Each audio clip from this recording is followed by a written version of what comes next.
Everyone, how are you doing? तर तुम्ही बघितला आहे मार्लेश्वरचा रूट किती सुंदर आणि हिरवागार होता. तर मार्लेश्वर हे ठिकाण सह्याद्रीच्या कुशीत बसलेलं आहे आणि हे शिवलिंग स्वयंभू आहे.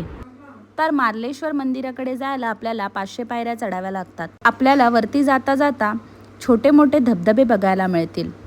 तर आम्ही वरती जाता जाता माकडांना चणे खायला दिले आणि असे करत करत आम्ही कधी वरती पोचलो आम्हाला आमचंच कळलं नाही. तर सुंदर असं हिरव्यागार डोंगरामध्ये धबधब्याचा नजारा आणि हे गुफेमधलं मार्लेश्वराचं मंदिर आपल्याला पॉझिटिव्हिटी देतं. तर नक्कीच पावसातून तुम्ही याला भेट द्या. लवकरच भेटूया नेक्स्ट व्लॉगमध्ये.